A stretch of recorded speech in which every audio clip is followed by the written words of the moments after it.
देखो पिछले वीडियो में यार हमने समझा था कि prove that root two is a irrational number. अब इस वीडियो में समझते हैं यार prove that root three is a irrational number. Same process यार, अगर पिछले वीडियो में तुम्हें ये समझ में आ गया था रूट टू वाला, तो रूट थ्री भी एकदम आराम से समझ में आ जाएगा। ठीक है, देखो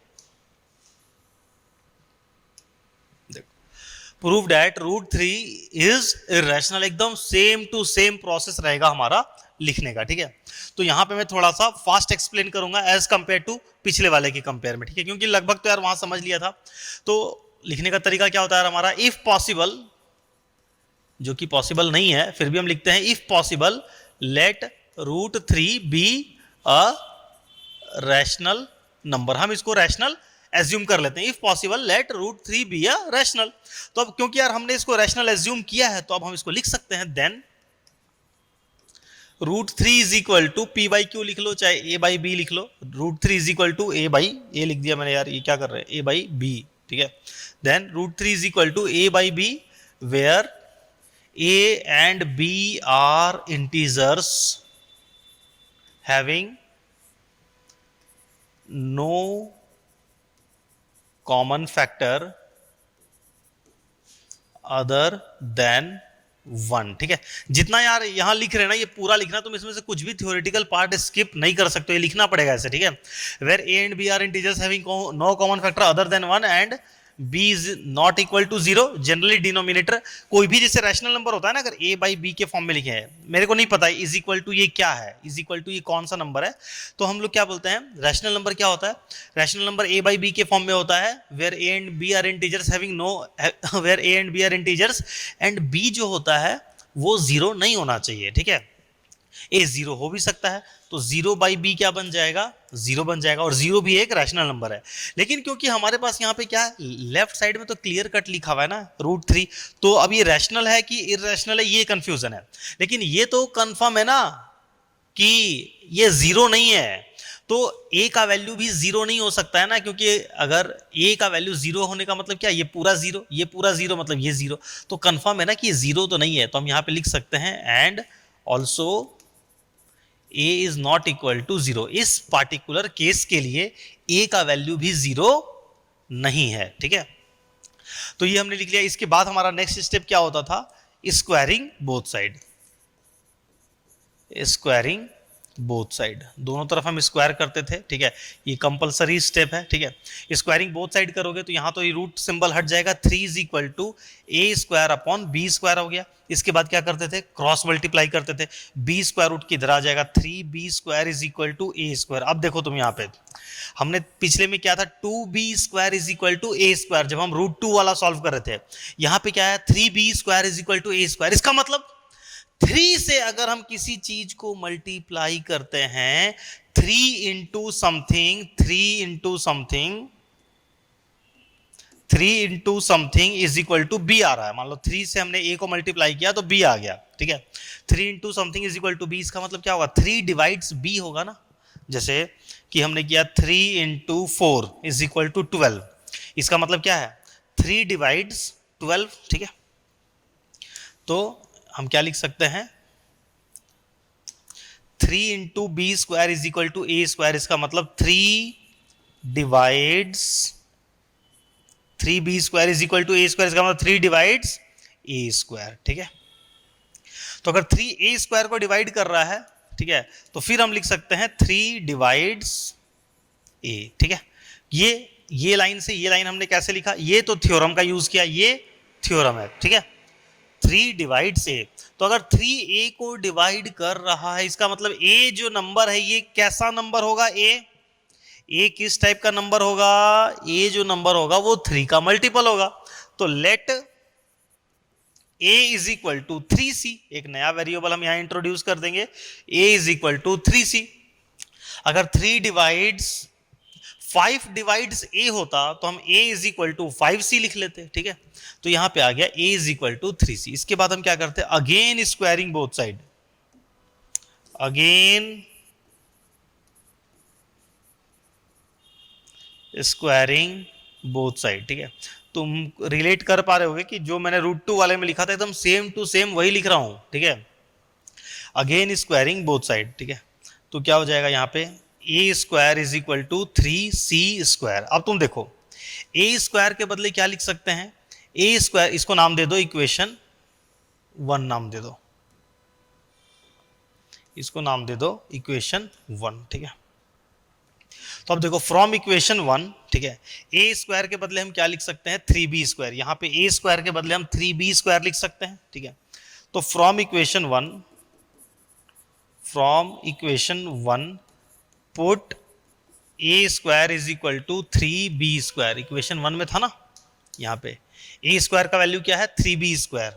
तो हम ए स्क्वायर के बदले यहाँ पे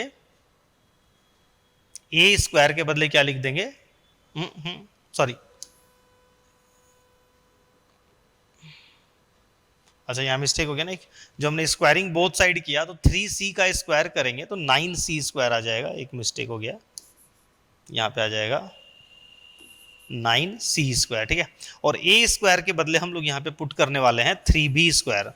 3b² is equal to 9c², ठीक है। अब देखो इसके बाद 3 और 9 में तो क्या होगा, 3 कट गया, यहाँ पे आ जाएगा 3, तो क्या बच गया b² is equal to 3c², यानी 3c² is equal to b²। फिर से 3 से अगर हम किसी चीज को मल्टीप्लाई कर रहे हैं तब आता है b²। इसका मतलब क्या हो गया 3 डिवाइड्स b², ठीक है।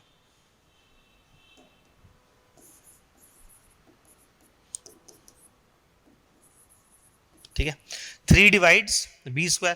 तो 3 अगर b² को डिवाइड कर रहा है यार तो फिर b को भी डिवाइड करेगा बाय यूजिंग थ्योरम, ठीक है। तो देयरफॉर 3 डिवाइड्स b, ठीक है। अब देखो क्या गड़बड़ हो गया, यहाँ पे क्या आ गया कि 3 डिवाइड्स b और यहाँ पे क्या आया था 3 डिवाइड्स a, जबकि हमने क्या माना था कि a एंड b में कुछ भी कॉमन नहीं है, सिर्फ 1 के अलावा कुछ भी कॉमन नहीं है। लेकिन यहाँ तो क्या है, जो a नंबर है वो भी 3 से डिवाइड हो रहा है, जो b है वो भी 3 से डिवाइड हो रहा है, हो गया ना कांड। इसका मतलब क्या है, thus 3 is a common factor of both a and b। जैसे पिछले वाले केस में क्या हो गया था, 2 is a common factor of both p and q हो गया था, इस बार क्या है 3 हो गया ना। तो अब हम यहां पे लिखेंगे थस 3 इज अ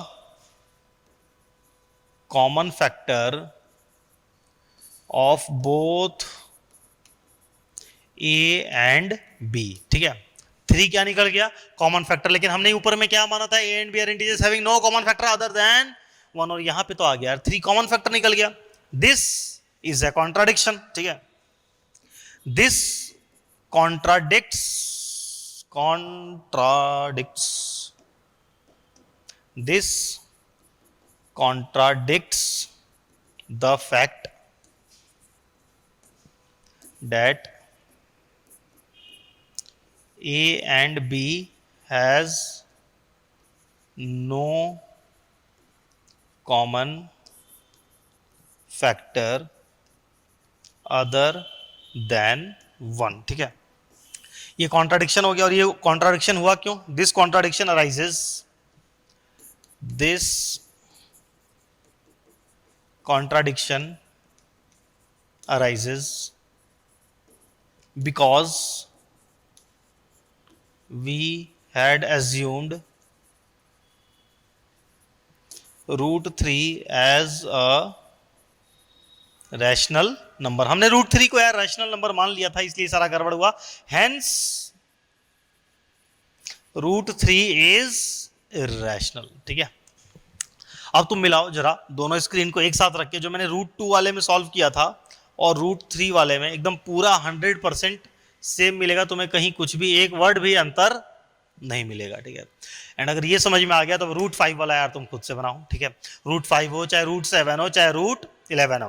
अब √5 वाला बनाओगे तो यहाँ पे क्या आ जाएगा 5b² is equal to a², तो क्या लिखोगे 5 डिवाइड्स a², तो 5 डिवाइड्स a, तो अगर 5 a को डिवाइड कर रहा है तो a is equal to 5c मान लोगे, फिर स्क्वायरिंग बोथ साइड करोगे, सेम प्रोसेस चलता रहेगा, ठीक है।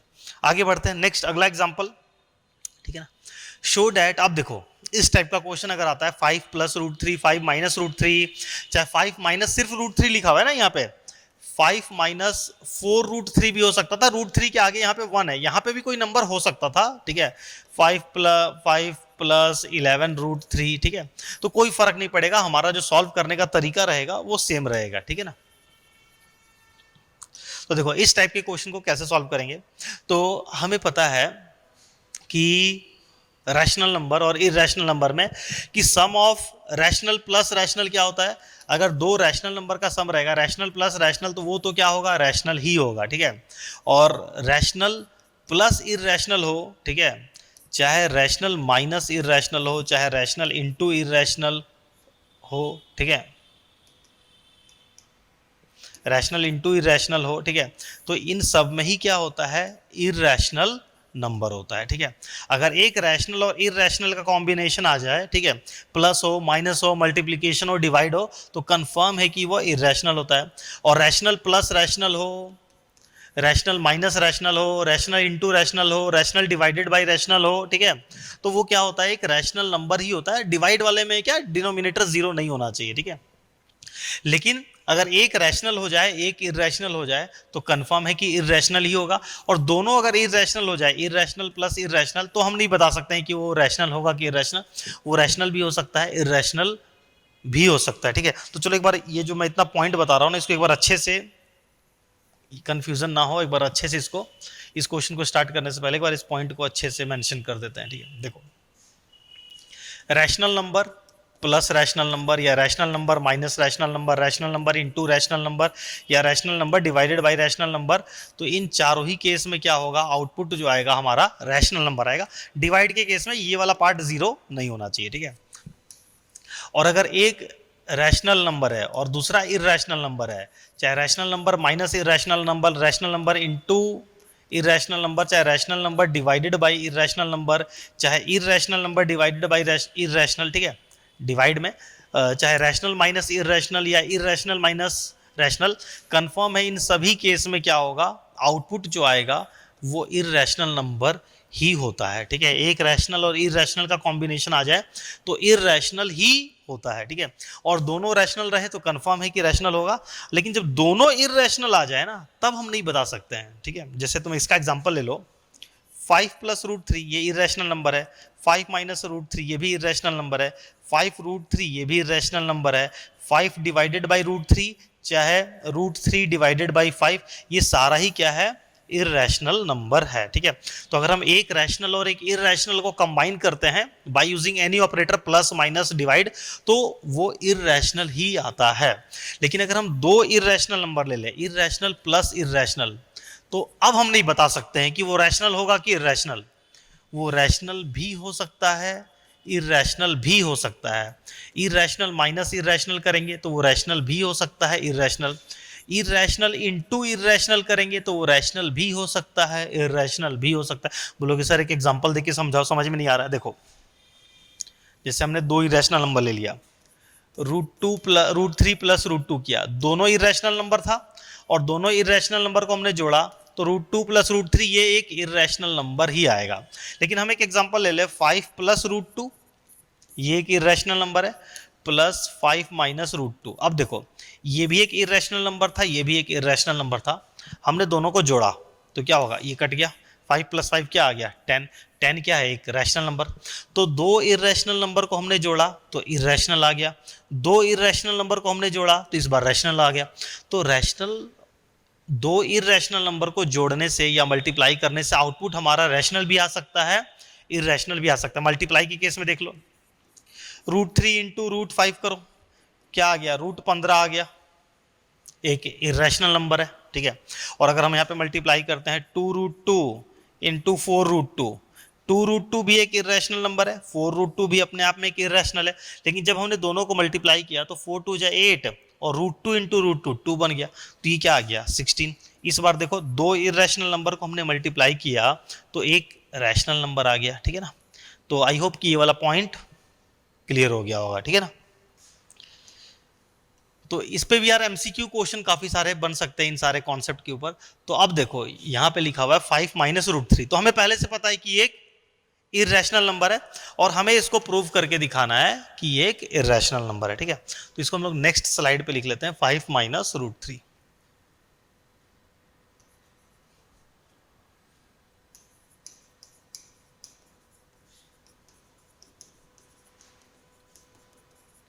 ठीक है। तो अब देखो इसको करने का तरीका अगर तुम समझ लेते हो तो इस टाइप का कोई भी क्वेश्चन तुम एकदम आराम से बना लोगे, ठीक है।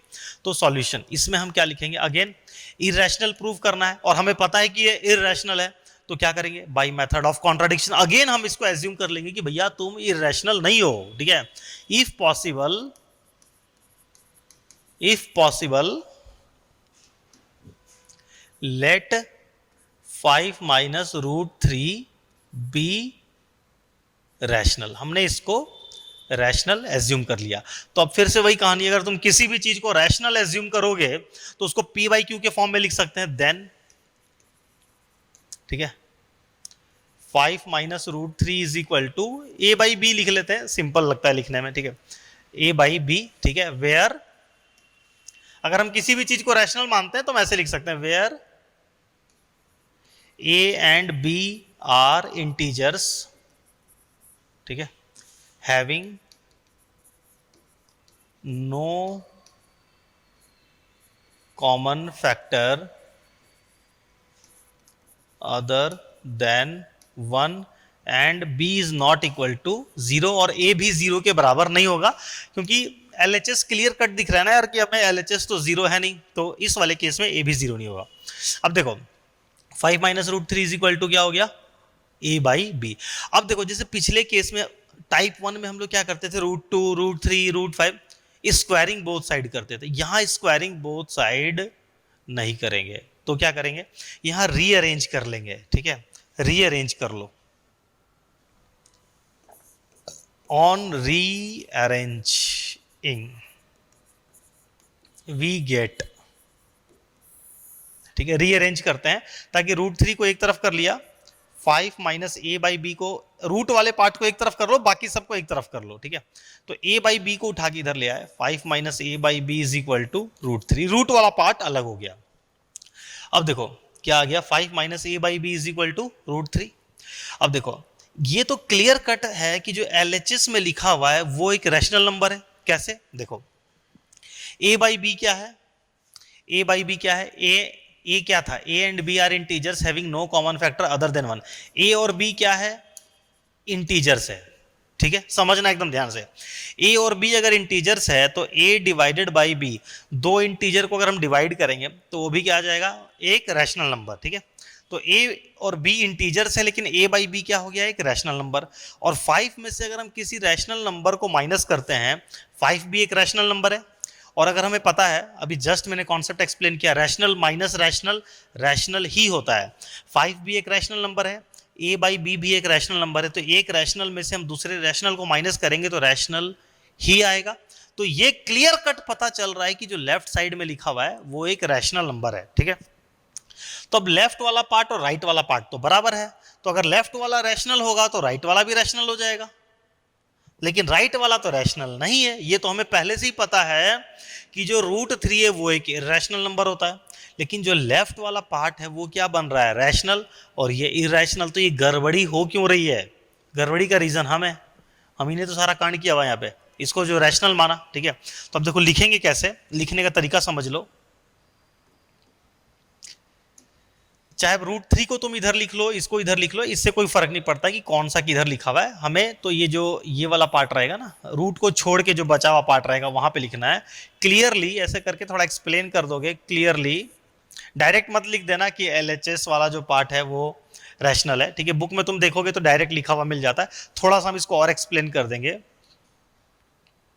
Clearly, a and b are integers, ठीक है, थोड़ा सा हम एक्सप्लेन कर देंगे, 2 लाइन एक्स्ट्रा लगेगा, ज्यादा बेटर रहेगा, a and b are integers, ठीक है, therefore a upon b is rational, ठीक है, ए अपॉन बी क्या हो गया, एक रैशनल हो गया, एंड 5 इज ऑल्सो रैशनल, ठीक है, and we know that rational minus rational is rational, and we, ये सब अपने लैंग्वेज में लिखना है, and we know that, book में इतना नहीं लिखा हुआ है लेकिन लिख दोगे तो बेटर है, एंड वी नो डैट, क्या जानते हैं हम भाई, हम बहुत कुछ जानते हैं, and we know that rational minus rational is also rational, ठीक है, therefore 5 minus a upon b is rational, ठीक है। 5 माइनस ए अपॉन बी, इसको हमने रैशनल प्रूव कर दिया, ठीक है। डायरेक्टली समझ में आ रहा है, बुक में देखोगे तुम्हें डायरेक्ट लिखा हुआ मिल जाएगा, लेकिन हम ऐसे डायरेक्ट नहीं करेंगे, ठीक है ना। थोड़ा सा इसी चीज को और एक्सप्लेन करके लिख देंगे, ठीक है। 5 - a/b इज रैशनल, ठीक है। तो अब जो LHS है एंड 5 - a/b को हमने रैशनल दिखा दिया, एंड 5 - a/b जो है एंड 5 - a/b किसके बराबर है, बोलो तो ये किसके बराबर है? 5 - a/b किसके बराबर है? √3 के बराबर है, ठीक है। 5 - a/b इज इक्वल टू √3। तो अब अगर ये रैशनल है तो फिर ये भी रैशनल हो गया, therefore √3 is also a rational number. देखो ये जो चल रहा है ना पूरा थ्योरी जो मैं लिख रहा हूं, एक कंटिन्यूएशन में चल रहा है, एक साथ, एक के बाद एक, लाइन के बदले दूसरा, दूसरे के बदले तीसरा, इसके बदले ऐसा, मतलब एक सीक्वेंस में चल रहा है, ठीक है। Therefore √3 is also a rational number. अब देखो √3 क्या निकल के आ गया? रैशनल। लेकिन हमें पता है √3 तो रैशनल नहीं होता है, but this is a contradiction. But this, ये क्या हो गया? ये तो गड़बड़ हो गया यार। But this is a contradiction. Contradiction मतलब हिंदी में बोलते हैं इसको विरोधाभास, ठीक है, कॉन्ट्राडिक्शन, ठीक है। But this is a contradiction. भाई क्यों कॉन्ट्राडिक्शन क्यों बोल रहे हो यार तुम इसको? इस लाइन को कॉन्ट्राडिक्शन क्यों बोल रहे हो? क्योंकि हमें पता है कि √3 रैशनल नहीं है, but this is a contradiction because √3 is a irrational number, ठीक है। तो ये कॉन्ट्राडिक्शन हुआ क्यों? ठीक है, दिस कॉन्ट्राडिक्शन अराइजेस, ठीक है। पहले तुम्हें बताना है कि भैया ये तो कॉन्ट्राडिक्शन हो गया, ठीक है। कॉन्ट्राडिक्शन क्यों हुआ उसका रीजन देना होता है, ठीक है। उसका, ये कॉन्ट्राडिक्शन हो गया, कॉन्ट्राडिक्शन का रीजन दो, ठीक है। ये तुम इसको कॉन्ट्राडिक्शन क्यों बोल रहे हो और ये कॉन्ट्राडिक्शन हुआ क्यों वो बताओ। This contradiction arises because we had assumed, क्या था ऊपर में यार, 5 - √3, we had assume 5 - √3 as a rational number. हमने 5 - √3 को रैशनल नंबर मान लिया था, इसलिए सारा गड़बड़ हुआ। हेंस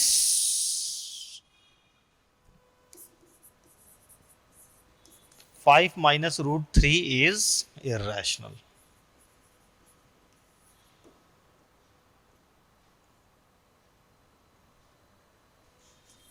ठीक है, समझ में आया? देखो फिर से देख लो एक बार हुआ क्या। 5 - √3 दे रखा था, चाहे कोई सा भी नंबर होता। इफ पॉसिबल लेट, जो भी दे रखा है एक बार तो उसको रैशनल मान लो, ठीक है। इफ पॉसिबल लेट 5 - √3 चाहे 5 + √3 बी रैशनल। तो रैशनल मान लिया तो हम उसको a/b के फॉर्म में लिख सकते हैं। Then 5 - √3 is equal to a/b where a and b are integers having no common factor other than 1 and b is not equal to 0। लिख लो। उसके बाद इसको रीअरेंज करना है। तुम्हें ये बात ध्यान में रखनी है कि जो √2 वाला था वहां तो स्क्वायरिंग करते थे और यहां पे तुम्हें स्क्वायरिंग नहीं करना है, रीअरेंज कर लो। रीअरेंज से हमारा काम हो जाएगा, ठीक है। लेकिन हाँ, अगर दोनों पे ही रूट लगा हुआ होता, √2 - √3, तब हमें स्क्वायरिंग करना पड़ सकता था। डिपेंड करता है सिचुएशन के हिसाब से, ठीक है। तो अब एनसीईआरटी में तो यार बहुत लिमिटेड टाइप के, मतलब बहुत गिना चुना ही क्वेश्चन दे रखा है यार। तो हमारा एक दूसरा कोर्स है जिसमें हमने चारों बुक से कंबाइन करके हर चैप्टर में यार जितने डिफरेंट टाइप के क्वेश्चन हो सकते हैं वो सारा वहां पे करवाया है। तो जो भी स्टूडेंट यार थोड़ा डिटेल में बहुत एक्स्ट्रा पढ़ना चाहता है कि मतलब बहुत जबरदस्त तरीके से, वो जाके उस कोर्स के बारे में चेक कर सकता है कि उस कोर्स में क्या क्या बेनिफिट मिलने वाला है। पूरा डिटेल में एक्सप्लेन किया हुआ, वेबसाइट में चले जाओ, ठीक है, वहां पे तुम्हें पता चल जाएगा, ठीक है। तो यहां पे हमें क्या करना है, rearrange. On rearranging we get, rearrange कर दिया। तो रीअरेंज करते वक्त हमारा टारगेट क्या रहेगा ना, कि रूट वाले को एक तरफ कर दो, बाकी सबको एक तरफ कर दो, ठीक है। LHS RHS से मतलब नहीं है। √3 हो सकता है इधर में होता है, ये इधर आ जाता, उससे कोई दिक्कत नहीं है। अब इसके बाद रूट वाले को छोड़ के जो बच गया, हमारा टारगेट है कि इसको रैशनल प्रूव कर दो। क्योंकि ये रैशनल है तो बस हमें उसको लिख के बता देना होता है कि ये रैशनल है, ठीक है। क्यों बता रहे भैया, ये रैशनल तो ये भी रैशनल, लेकिन ये तो रैशनल नहीं है, ठीक है। तो इसको हमें clearly a and b are integers, तो a/b जो है वो रैशनल हो गया। 5 भी रैशनल है, ठीक है। तो 5 and we know that rational में से रैशनल को माइनस करते हैं तो रैशनल ही आता है, इसलिए 5 minus a by B rational हो गया। तो 5 minus a by B rational हो गया, तो 5 माइनस ए बाई बी जो था वो तो √3 के बराबर था। तो अगर भैया 5 minus a by B rational हो गया तो फिर तो √3 भी रैशनल हो गया। लेकिन ये तो कॉन्ट्राडिक्शन हो गया। ये कॉन्ट्राडिक्शन हो क्यों रहा है?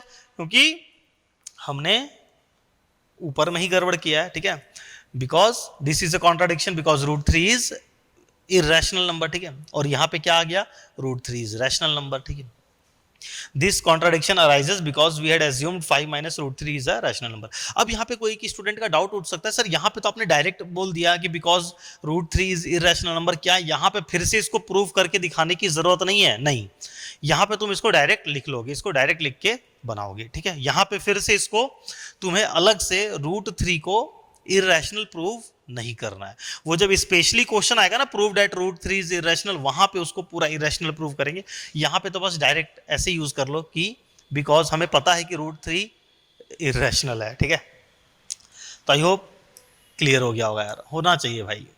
देखो आगे बढ़ते हैं नेक्स्ट। इसके बाद देखो जो अगला हमारा ये हमने किया, कौन सा क्या किया यार,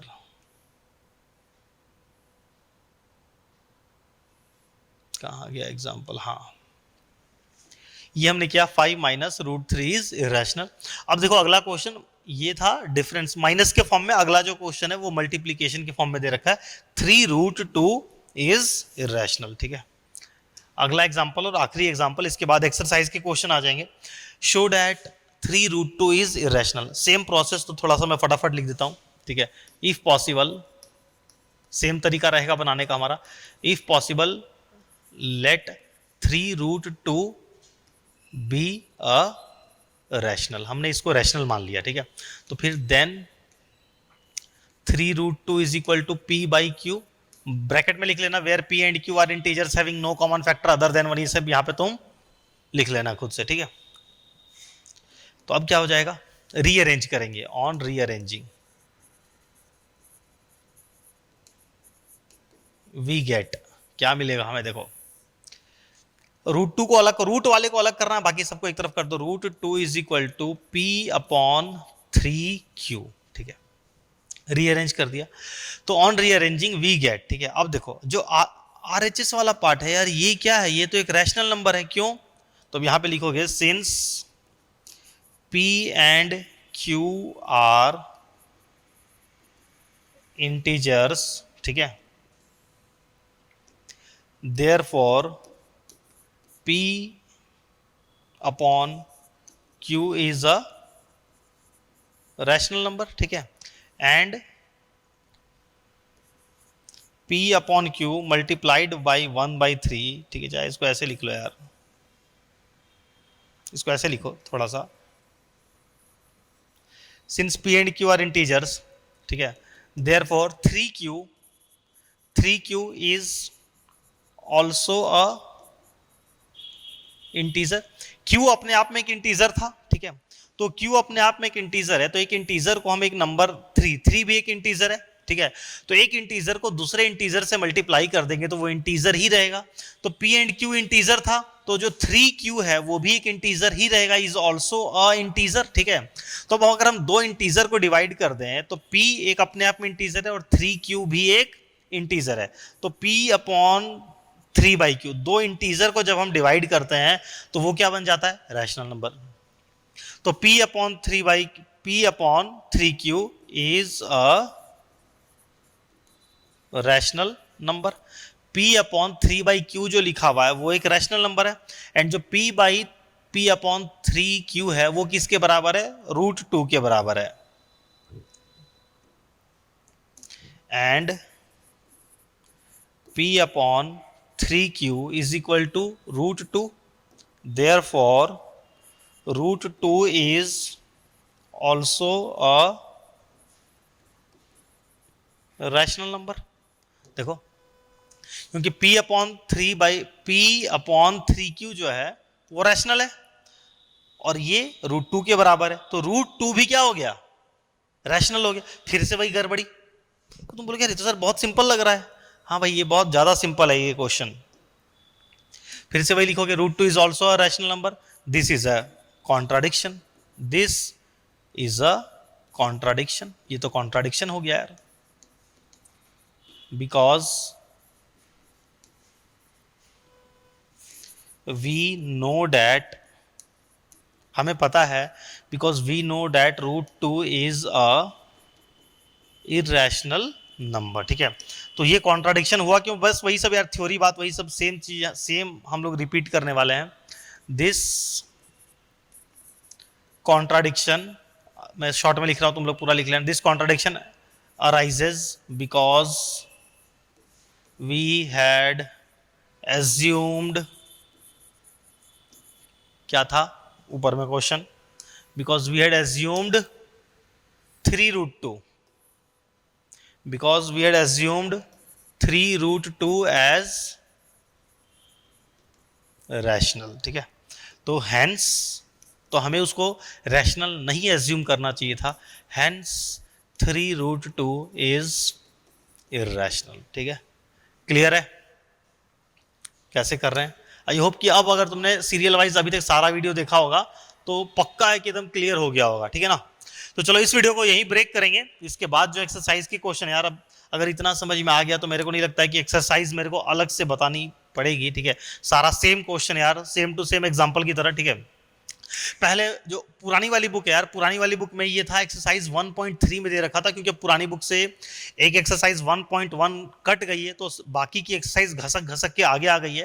तो ये 1.3 था, अगर कोई बच्चा ओल्ड बुक में देख रहा है तो ये वाली एक्सरसाइज 1.3 में दे रखा था, जो कि अब न्यू बुक में 1.2 हो चुका है, ठीक है। तो ये जो कोर्स हमारा चल रहा है यार, जो रिकॉर्ड हो रहा है, ये एकदम न्यू एनसीईआरटी की न्यू बुक से रिकॉर्ड हो रहा है। इससे बेनिफिट क्या है कि तुम्हें क्वेश्चन नंबर ये सब मैच करवाने की जरूरत नहीं है, सारा न्यू बुक से मैच करेगा, ठीक है। तो इस वीडियो में इतना ही, नेक्स्ट वाली वीडियो में इन सब क्वेश्चंस को भी हम लोग कर लेते हैं, ठीक है।